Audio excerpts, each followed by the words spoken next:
je suis en charge des produits numériques du Courrier Picard et de l'Aide Nouvelle à Amiens. Le Courrier Picard a eu un site internet dès la fin des années 90, mais c'était un site boutique, pas très intéressant, pas très informatif. Et on a en 2008 installé un vrai site avec une vraie équipe web à l'époque, composée d'informaticiens et d'un journaliste et un graphiste. Voilà, on a fait un site tout neuf, tout beau. On a ensuite été racheté par La Voix du Nord. Et là, on a intégré la grosse machine du groupe Rossel, avec des sites qui sont déployés sur l'ensemble des titres. Donc chaque éditeur a son titre concocté par Rossel. Le cockpit, c'était une idée qui date d'il y a quelques années, où on voulait intriquer les différents services qui ne se parlaient pas. Donc il y avait la rédaction, il y avait les ventes, il y avait la pub et le marketing, qui sont des services qui historiquement n'occupent pas les mêmes espaces et qui là se mettaient autour de la table une fois par semaine pour bosser sur les projets web et dire bah voilà, moi j'ai une opération commerciale de prévue cette semaine, il faut voir de l'éditorial en face, comment ça va se passer pour la pub. Donc ça marchait plutôt bien, mais on s'est rendu compte qu'au final il y avait surtout l'éditorial et la pub qui avaient besoin de travailler au quotidien. Donc on a resserré vraiment les liens entre ces deux équipes.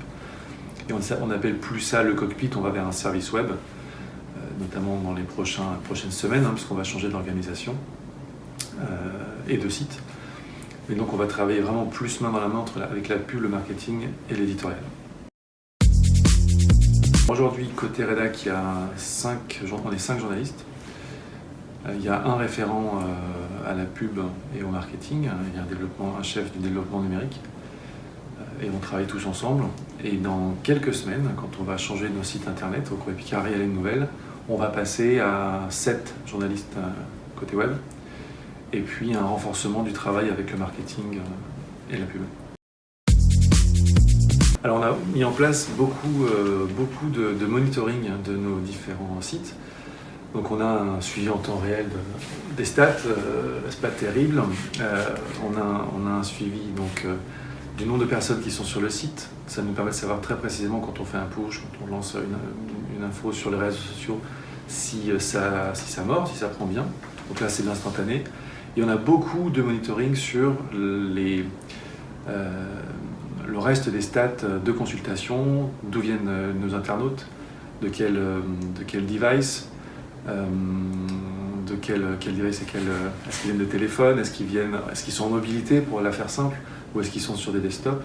Avec un gros ratio de mobilité, on est à plus de 70% de consultation de nos sites en mobilité, applications, tablettes et sites mobiles. Donc ça c'est très important de savoir d'où ils viennent, donc comment ils viennent, sur quel device, d'où ils viennent depuis les réseaux sociaux, c'est important, essentiellement Facebook, et puis quelle est la typologie d'articles qu'ils consultent en fonction de leur profil. Tout ça est suivi.